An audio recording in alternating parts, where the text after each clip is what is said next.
Hello, hey boomer listeners. Welcome to Monday. I hope everybody had a lovely weekend. I know I did.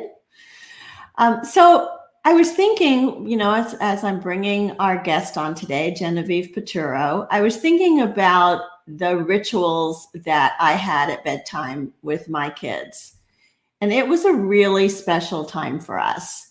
They would have their baths and they would smell, how little ones, they smell so clean, and that smell of shampoo and freshly brushed teeth and little rosy cheeks. And it was so precious. And then we always had story time. So before they were actually reading themselves, I would have them each pick out like 2 books, and we would snuggle up in bed, one under each arm. And, I would read these books to them, and I just ate it up. I loved it. And I'm sure all of you had very similar experiences. But I'm sorry to say, I never thought about the children that didn't have those kinds of experiences, the children that didn't have a parent to read to them, that didn't have books, that were homeless, and they just had the clothes on their backs. They didn't even have pajamas. Genevieve knows these kids. And when she found them, she set out to do something about it. And we're going to hear her story today. It is passionate. It is purpose-driven. You're going to be very inspired by hearing Genevieve's story. Before I get there, though, I wanted to remind you about the summit that's coming up, the virtual summit, Boomers Thriving After the Pandemic, that is scheduled for June the 30th from 4 to 5:30 Eastern Time. And as part of preparation, I've been talking to the panelists. And so I was talking to one the other day, and she said, thriving is not a word that is typically used when you're talking about people getting older, when you're talking about people in their 60s and 70s. And we thought, well, why not? Because that's what Hey Boomer is about. It's about thriving. It's about living life to your fullest for as long as you can. And that's what the Boomers Thriving After the Pandemic is going to be about. So I hope you all will register for that. You can register on my website at heyboomer.biz and invite your friends. I'm telling you, this panel is amazing. It's going to be really a very meaningful and useful summit to attend. So I hope to see all of you there. And before I bring Genevieve on, just one more thing, or maybe 2. One more thing is that for you who are in the Greenville, Spartanburg area of South Carolina, tune into Your Carolina on Wednesday. I'm going to be a guest, and I will be talking about Hey Boomer and the summit. So tune in. Let me know you're out there and give me your support. That always feels good. And you know that I love your questions. So please feel free to comment in the chat box, ask questions of me, of Genevieve, and let's get this conversation started. So I am going to bring Genevieve on. Hi there. Hi, Wendy. Hi, everyone. Good to see you.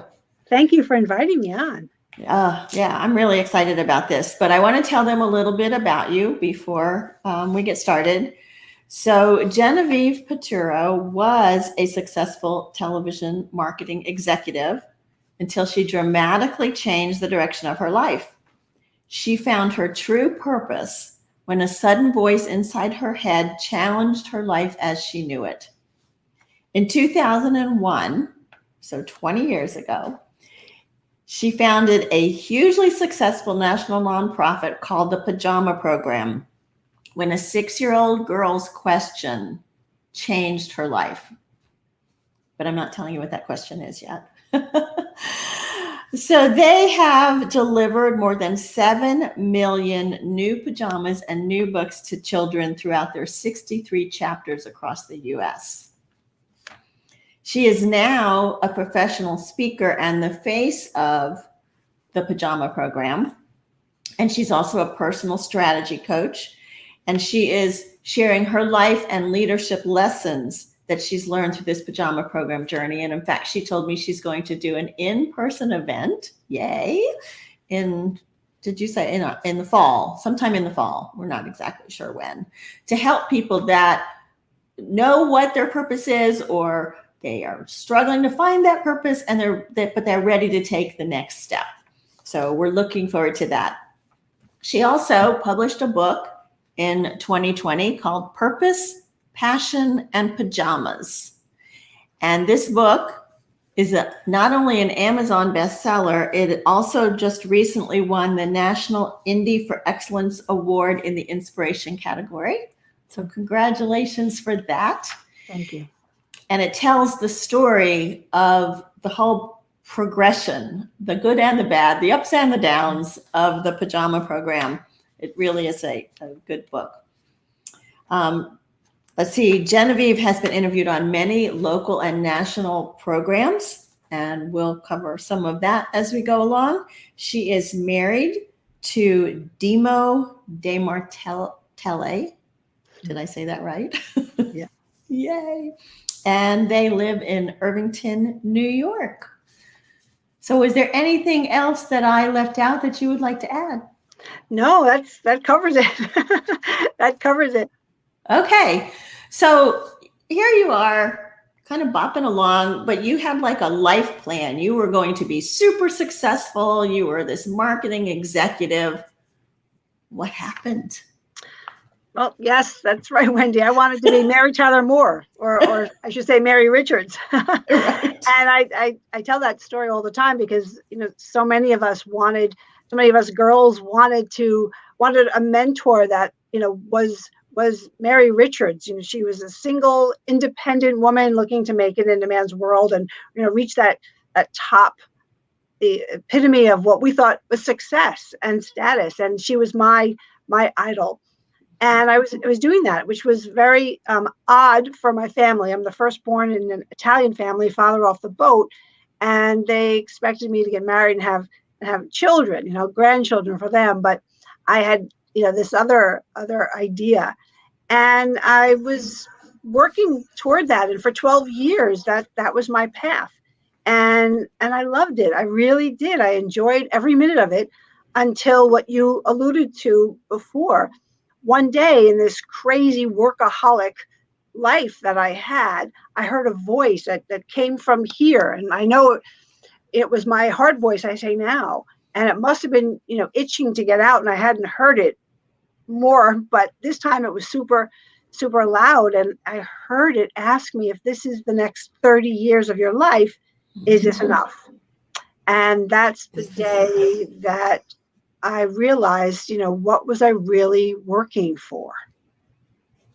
Is this enough? That's a powerful question. So, yeah. So you heard that question, and what was your answer? And, surprisingly, it took me seconds to realize, no, it's not enough of a life. It wasn't fulfilling me. And I had never thought about these things. I just took a path that, excited me. But I realized that maybe missing that boat of family and kids was something I should have thought about. And I was running so fast, up, that I realized now, my mid to late 30s, I wanted to find that purpose. What was I really doing? I thought it doesn't help anybody. It's I don't want to say fluff, but to me in that moment, I just thought it's not helping anyone or changing anything. And I thought about those children that I saw on the news and on TV. And I said, I didn't have my own, but maybe there's something I can do for these children who are taken out of homes and circumstances where they're being harmed by those who are supposed to take care of them, and help them, comfort them in some way. And I had to work. So I thought at night I could go maybe to a shelter, an emergency shelter, where the police and social workers brought these children, and spend time and maybe read to them at night. And that's how everything started. And I brought bedtime books. They welcomed me, and I sat on the floor of these shelters with these little kids who were so quiet and afraid. And I didn't know what had happened, but I knew it was bad. Yeah. And they comforted me and gave me this stability for the hour I was there. And, it was just such a reversal. I thought I was there to help them. They helped you. So you found a shelter first, and so you didn't really know too much about what you were getting into or how to do this. Um, how did you first develop a relationship with these kids? Well, first I thought, where could I find these kids? When I realized, I've read stories in the papers and saw the news all the time. And I called the police station and I asked where they bring these children in New York City and my town in Westchester who are in harm's way. And they are the ones that told me that there are local shelters, government run, private run. And they gave me a couple of leads and I tracked down a few. And pre 9/11 in New York, you could do what I did and call and say, hi, I'm a nice lady. Can I come with books and read to the kids? And they would say, you sound like a nice lady, sure. Yeah. And that's how I went for the first time. And the staff there appreciated it and shared my name and info with their friends who ran shelters. So I started to read to these children in a couple of shelters once a week, twice a week for an hour at night. And the big turnaround in my heart and my head came when I decided one night after storytelling that I wanted to see where they were going to sleep at night. I was just curious, and you never know what prompts you to say, let me follow, instead of leaving to the left out the door, to the right and watch where they're taking these children. And when I looked in, it was just like you described, Wendy, at the beginning of the podcast. I saw, when I stared at this room, this bare room with these children helped up onto small surfaces, sometimes more than one of them, nothing to change into, some of them crying. I saw in my mind all those nights of my mom and the bedtime she gave us and how much fun and love she gave us, and our giggles and story after story. And of course, she changed us into pajamas, and not here, not anything that I had. And I thought, oh my goodness, how sad they must be, how lonely they must feel. And as they were nudging me out, I just turned to one of the ladies and I said, can I bring some pajamas next time? I don't know why that came out. I can still hear myself asking myself in the moment, why did I ask that? And she said, sure, that'd be lovely.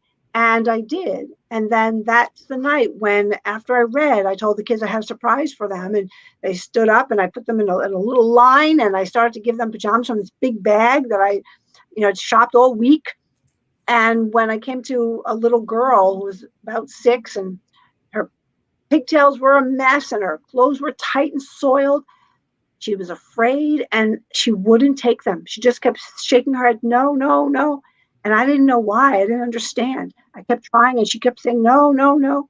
And finally, when she was the last one watching me, she wanted to watch me and they let her. I went over to her. She was standing with one of the staffers. And I knelt down and I tried again. And I said, honey, these are pink and they'll match the pink in your purple shirt and they'll fit you. I know they will. And they'll be so soft. And I think you'll sleep really well. And that's when she hesitantly just leaned in and she said, what are pajamas? What are these? And I can still remember being dizzy. I didn't think I heard her right. And it really, I've never felt rocked before, but that rocked me to my core. And I found myself explaining to a little girl what pajamas were while the other side of my brain was telling me stay calm. Don't lose it because she'll think, she did something wrong. And I managed to tell her what pajamas were. And she put them on with the staff person and she turned and she gave me a little smile. And that was it. I was done. So that was where the seed was planted for the pajama program. That was it. I didn't even have a name. I kept calling it pajama thing, this pajama thing. What do I do with this pajama thing? Yeah. So, okay. So you're working full time. You're buying children's books and pajamas in every size you can think of. You're hauling these bags. Hiding them from everyone. Oh my gosh. Okay. So now you decide you're going to turn this into something, and you start to talk to your husband about it a little bit, and how, well, were you married then? Were you married Well, yet? I was at this time, I met this great man. And, I'd never wanted to settle down and I just wanted to be married. So I met this great guy and I hadn't told anybody what I was doing, because it was an obsession, but I didn't even know how to put it into words. So he thought I was a career girl. And I thought, okay, this will be a test. And I said, I'm thinking about changing my career because this isn't really fulfilling. And even as I'm saying it, I'm thinking, I don't use these words, fulfilling, purpose, but they're coming out. And I said, I met these little kids, and the more I meet of them, the more pajamas I want to buy. They don't have any. And I don't know how I phrased it. And I said, I just, was wondering your thoughts. And I said, okay, whatever he says is really going to be telling. And he said, go for it. And I thought, wow. That's good. So, So I brought that up to him many, many times. If you read my book, well, Wendy, yeah. Many times when I could have really messed up big time in my marriage. And he just told me I'm obsessed and he doesn't know what to do with me. I would say, you told me, go for it. Yeah, because you had a lot of ups and downs with this, Jen. So kind of walk us through the beginnings of all of this. Once you actually decided it was a company or a nonprofit or whatever it was going to be. Yeah, well, I didn't know anything about nonprofit. I just knew it was an obsession. I just knew I couldn't stop thinking about it. And I just knew I had to do something because I would have gotten fired. I mean, I had no interest in my job. I was doing it. I got a paycheck. I did the bare minimum. I was embarrassed. It was not my MO. I was, a corporate girl. I was loyal. I was hardworking, first one in, last one out. So when that wasn't happening anymore, I felt the eyes on me, and I wasn't ready to tell anybody why. So nobody knew, no friends or family, and I didn't know what to do with it because I had a mortgage, I had expenses, and I did not know what a nonprofit was. I just didn't know how to make this not an obsession and get back into the swing of my job. It just wasn't happening. And the more people that wanted to help, the more I had to really think about what is this. And I have a lot of lessons in my book. After every chapter, I have heart of the matter lessons about the chapter that came before it, about the whole leap, jump, because I just jumped in and I splashed around until I figured it out. And as most people and entrepreneurs, we're afraid to ask for help. We think we know it all. And that was a big mistake. And even when I tried to tell a friend who was a colleague in a different business, she looked at me like I'm crazy, and I heard the words come out of my mouth. I want to give pajamas to kids instead of this, job. And she just didn't get it. And every question, every attack, felt like an attack. It just wasn't supportive. And it really was a blow because she was right. I didn't have a plan. I didn't know what I was doing. So coming from that beginning was really hard. And when I work with people, I know if they're there. And I hope it's comforting to know that you can come out the other side if you're there, because I was there. Yeah, because that is a really hard time when you're kind of splashing around, like you said, trying to figure out what's the plan. I mean, I certainly have had people help me decide how to create a business plan, because it's not, if you've been working in corporate America, you don't need to know that. You just do your job. Right. You show up every day. Yeah. Yeah. All right. So you're splashing around. Now you finally have told somebody. She kind of blew the wind out of your sails. Right. Right. But you started to get family involved. So what was the first big influx of support where you felt like, okay, you're now moving in the right direction? Right. Well, I had to get my cheerleaders in line, and that's a lesson I teach too. Get your cheerleaders before you talk to too many people, because those naysayers are going to pack a punch. Right. And if you have those cheerleaders in your, have your back, then they will give you the strength to pick up again. But what happened was the neighborhood got involved, and someone from a national magazine called and asked if they could write a little article, and she stressed little. And I said, sure, and she did. It was Parenting Magazine. And the article came out after 9/11. And in New York and everywhere, we couldn't do enough for each other after 9/11 in this country, and certainly in New York. And everyone was, in this open, loving mood, and whatever they could do to help. So I didn't realize it, but the people who got the magazine as subscribers got it before it came on the newsstand. And one day, I was married now.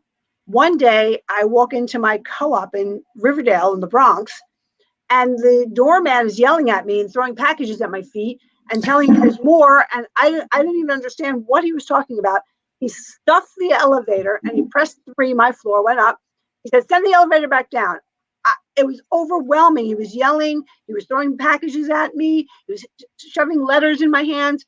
And then again, he came up the second time, and there were boxes. Then my husband came home, and he's looking at me. My husband, have packages on the floor. I'm saying, I have no idea what this is. I don't know what this is. And the doorman thought I was starting a business, and what am I doing illegally? So after about an hour of this repeated yelling and packages coming up and down, we started opening them.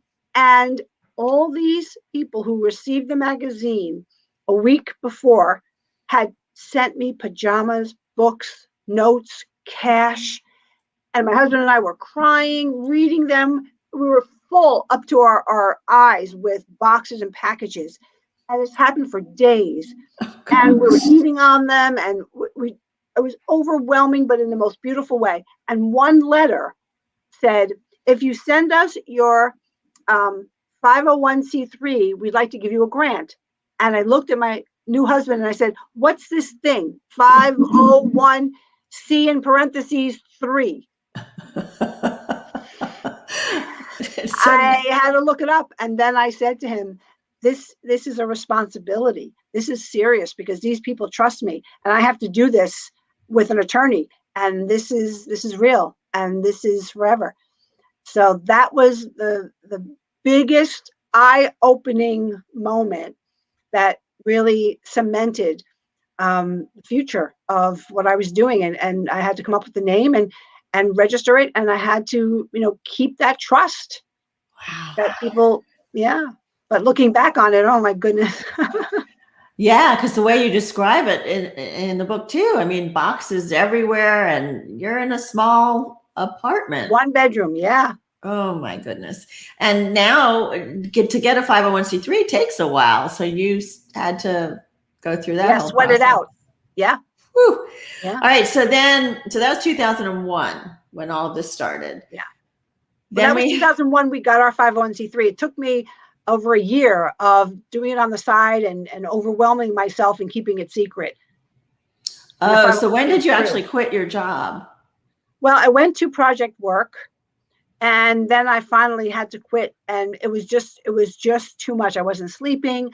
It was very, very overwhelming. And finally, my husband looked at me and he said, I'll take care of us. I'll find a way. And he was an actor, good days and bad days. And I don't know, I just trusted him, and he trusted him. And, it worked out. It's just, life changed. It wasn't the same. Right. You weren't Mary Richards anymore. No. And the money was, drying up, but I didn't care. I really didn't care. And that wasn't fair to him. Well, but he was supporting the purpose that you had found. And so you guys worked through it according to what I've seen in the book. And you told me today, 22 years. So yeah, we celebrated our anniversary. And, he, in the book, I tell you, he taught me meditation. He helped me put things on my vision board, like, Oprah. And I was not a believer. And boy, I'll tell you, he nudged me in that direction time after time. And I said, all right, I'll give it a try. It works. It worked. Good. So now we're coming up on 2005 and Hurricane Katrina. That really upped your game a little bit. Will you tell us about that? Yes, sure, sure. It was still just me, and I put an ad out for a helper that I said, I can't pay you now, but I'll pay you one day. And actually, a woman, she answered that, and we were a perfect fit. And we were going along, answering the calls and packing up pajamas. And then Hurricane Katrina hit. And one of our new supporters, a man in Westchester County, Randy Weiss, had trucks because he did flooring work. And he had just started to help support what I was doing. And he said, did you see this? What's happening with this hurricane? It's unbelievable. Do you see these children, these families? He said, I have a truck and drivers. If you can do a drive, I'll take you down with the pajamas and we'll hand them out. So I thought, oh my goodness, it was an overwhelming idea, but of course, we wanted to help. So we just put our emails together and emailed everyone, and we got 11,000 pairs of pajamas that we trucked down to the Houston Astrodome. That's where immediately they bust people who couldn't live because their houses were underwater. They bust them, if you remember the pictures, their families with one Tupperware each to the Astrodome. And through crazy, miraculous intervention by the universe and people that came out of the woodwork, we drove that truck onto that Astrodome at midnight and handed pajamas out to those families for their children.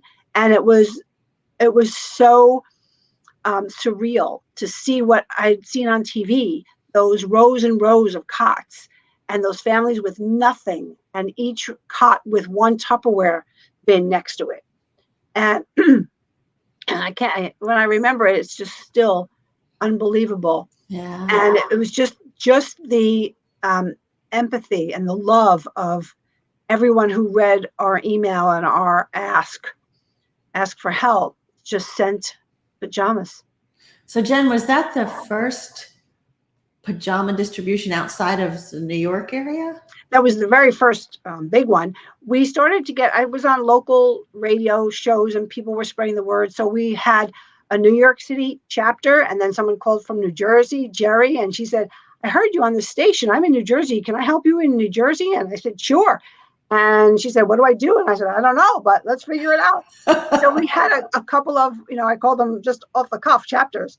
They're still called chapters. And now we have 63 around the country. Oh, so there were wow. a couple that just locally collected pajamas under our name and then turned around and gave them to the organizations, legitimate organizations. We checked them all out in that area, so they stayed local. This Katrina's visits, that was a huge national effort.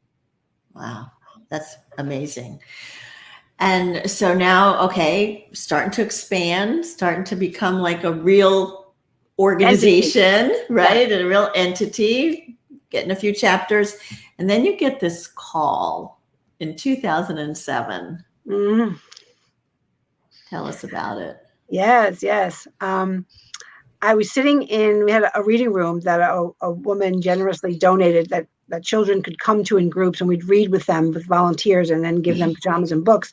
And I was sitting there all by myself, which was rare because usually Terry was there, the woman I mentioned was helping me, or the kids were there or whatever. And I was alone, and the phone rang. I answered it. And the woman said, hi, I'm so-and-so, producer at the Oprah Winfrey Show. Do you have a minute? And again, my head was in two places. One was saying, oh my God. Right. And the other half was saying, take a breath, speak intelligently, just take it slow, answer her questions. And I did answer her questions. And the other half of me kept saying, do you realize who you're talking to? I'll never forget that. It's like yesterday. And this happened for a few weeks. She'd call with more questions, and I was getting better at tuning out the one yelling at me, do I know who I'm talking to? And focusing on the one that was telling me stay calm. And I didn't tell anyone, not even my husband. Because is that right? The last thing you want to do is then turn to them and say, sorry, they didn't pick me. So, and I'm a big secret is sacred.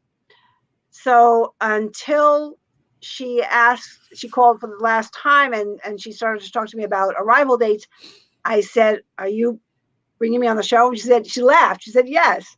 And I said, "Can I tell my husband?" And she laughed. And she said, "You didn't tell him?" I said, "Nope." She said, "Yes, you can tell your husband." And that show, you can see it on YouTube. You can see it on my website. You can see it, the whole thing on my email. It was incredible. And it was a really great special show. And they aired it 3 times because the audience loved it. And there's a big surprise, a big reveal. Are you going to tell us about it? No, you got to watch it. or you could read the book. It's in there. But to see it is to believe. All right, I know what happened, but secrets are sacred, so I won't tell it either then. It was pretty incredible. And I bet from there, you must have gotten so much interest in starting new chapters. We did. We had a small article also in the magazine, and we got new chapters from both. So it was amazing. And then a few years ago, well, more than a few years ago, when Oprah had the "Where Are They Now" special, they invited me on to talk about where we were then. And of course, without their help, we wouldn't have been doing as much as we were. And that was really, really special too. So yeah. So about a woman changing the world, she did. Right? I know she does. So if anybody listening now is interested in starting a chapter, what's involved in that? Well, pajamaprogram.org is where you go for all things Pajama Program. I can make an introduction to you if you want to find my information, my book, or whatever. It's GenevievePiturro.com, and my email is jen@GenevievePiturro.com. But all things Pajama Program, so easy. It's a great website with lots of information, and you can find out all the facts and the plans there. And then for everything else, reach out to me. I'd love to share more stories and hear what anybody is doing. Yeah. So you have stepped back from being the executive director. Yes, a few years ago. I did. Yes. I was both founder and executive director. And the most beautiful part to me has always been the story, because it could happen to anyone. And it does. Aha moments happen to us all the time. And through those 20 plus years before I stepped away from the executive directorship, I heard so many stories, and I spoke everywhere, and I mentor, and I loved trying to inspire back what inspiration I received through our growth, our good times, our hard times, the recession and the scary times. I was so inspired by people who said, keep going. This is special. We all have a purpose. And I wanted to give that back, and I wanted to write the book, and I wanted to now help the adults who are looking for their purpose. So I call it Purpose, Passion, and Pajamas. And I work with a lot of people who just don't find meaning in their careers, and who are know what their purpose is, and just don't know how to give it life. And it's just, that's what I want to continue. I'm not the good contract person and formulating things. I lose sleep over that. And so when I went to the board, they understood, and I never expected Pajama Program to grow this way. Thank goodness it is. But we hired an executive director who is an attorney, and this is stuff that she loves. She does it so well, much better than me. So I told her, she's taking my baby to college. Yeah, I know. And isn't that great when you have found your purpose? Now you've kind of grown it to where it's bigger than you thought, and now you can go back to what your heart voice told you is to do, and to guide and inspire and lead. And so that's part of what we do at Hey Boomer, is to guide and inspire and lead. And I love that. There you go. I have a question here. It says, do people or businesses donate books and pajamas? How can we do that? Yep. New pajamas and new books. Go to pajamaprogram.org. Okay. Depending on where you live, you can stay local, or it can stay national where the need is. So you can go to donate, or if you want to find out locally the chapter information, go to the chapters tab, and put in your zip code, and it'll come up, and you'll have a contact information, and you can say you're doing a drive, your company wants to donate. It's all there. So, and if you have trouble finding it, you can email me, but it's pretty easy to find. Thank you. Yeah, sure. So, just another question about, if you look back now at the Jen in 1999 or 2001, that you were, finding this passion and working and carrying bags and stuff, what kind of advice would you give her now? I think, back then, finding your purpose wasn't something that was, in the mainstream.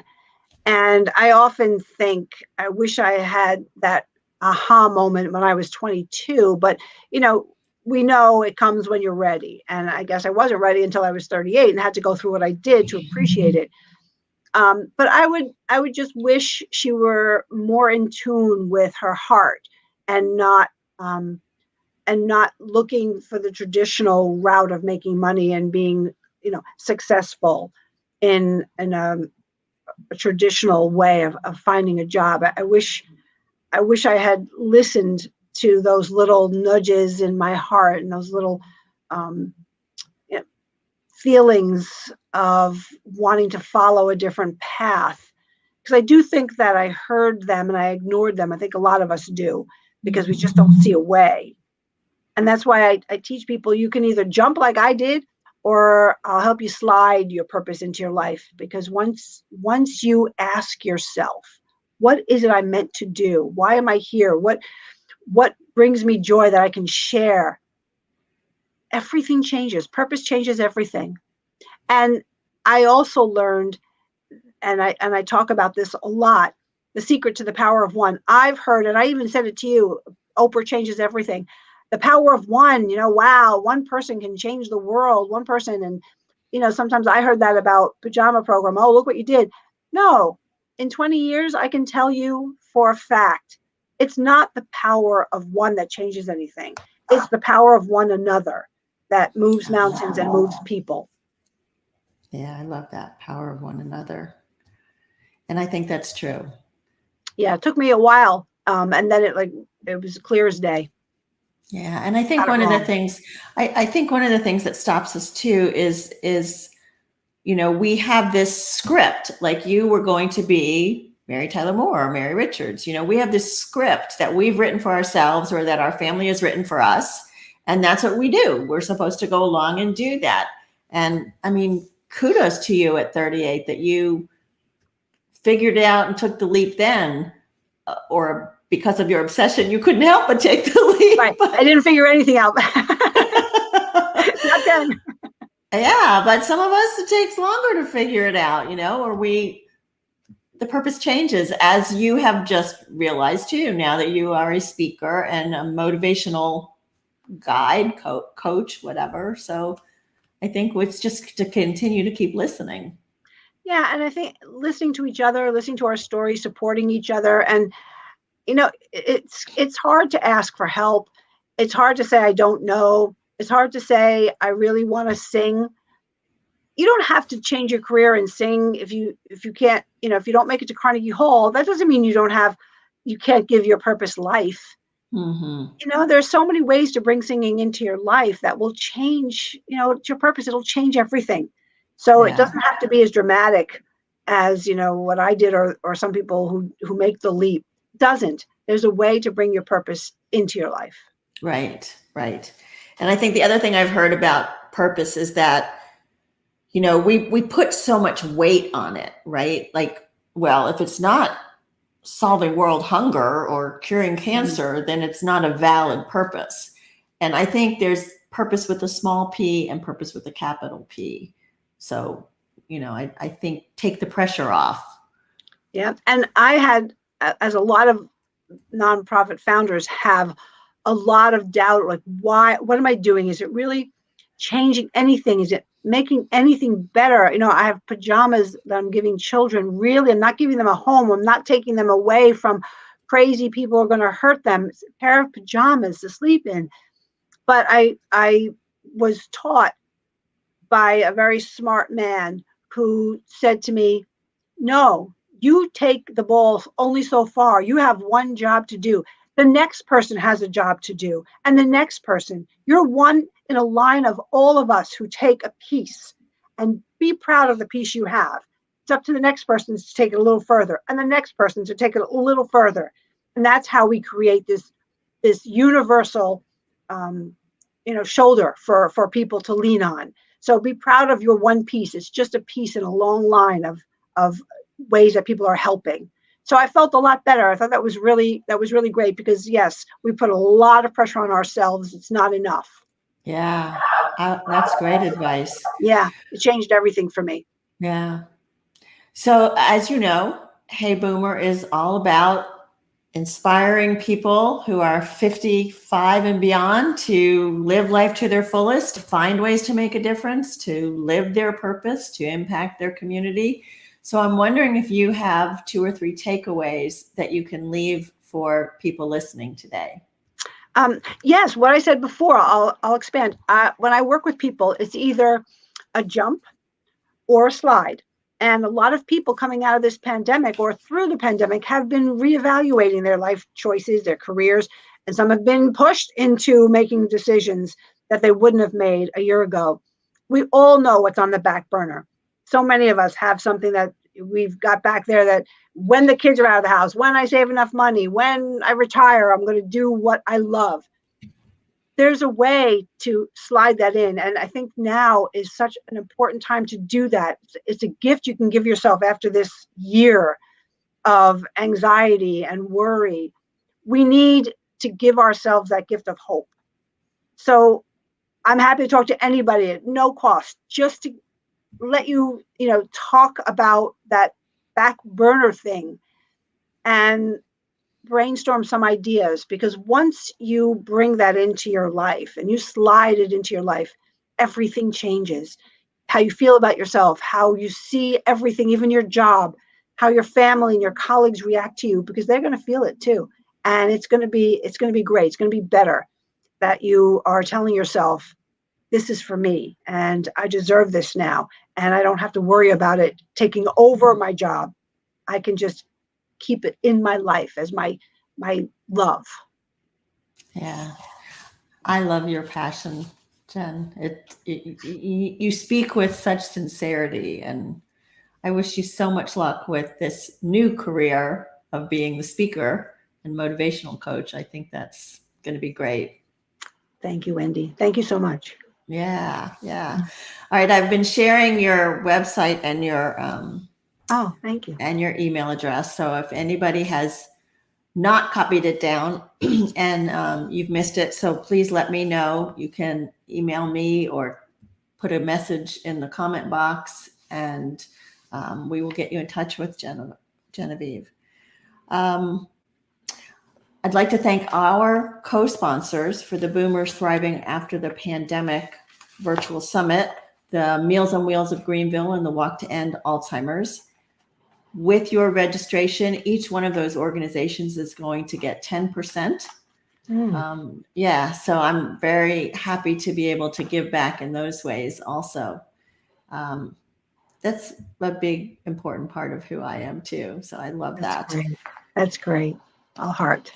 Yeah, all heart. You can register for the summit at heyboomer.biz. So be sure and look for that there. Let's see, I've had a couple of comments come in, so let me see. Doris says there is a South Carolina chapter of the Pajama Program, so good to know. Good to know. Kathy says connecting with one's purpose is such an empowering and activating motivation. Thanks for sharing your story and inspiring us with your mission. Your work matters. Oh, yeah. Well, let me tell you about our guest for next week. Her name is Kimberly Best, and Kimberly is the Senior Director of Development for the Alzheimer's Association, the South Carolina chapter. And in this capacity, she manages staff and volunteers across the state that raise funds needed to support the programs, services, and research efforts of the Alzheimer's Association. And as one of our co-sponsoring organizations for the Boomers Thriving After the Pandemic Summit, she will talk with us about some of the programs that are offered by the Alzheimer's Association, and we will try to promote our Hey Boomer Walk team to get more people to sign up and donate to that. Jen, I always like to end my show with a quote from C.S. Lewis, and he reminds us that you are never too old to set another goal or dream a new dream. Love that. Yeah. So thank you all for joining us today. I know you loved Jen's story, very inspiring. I wish you so much luck. And I look forward to seeing everybody back next week. Thank you, Wendy. Thank you, everyone who tuned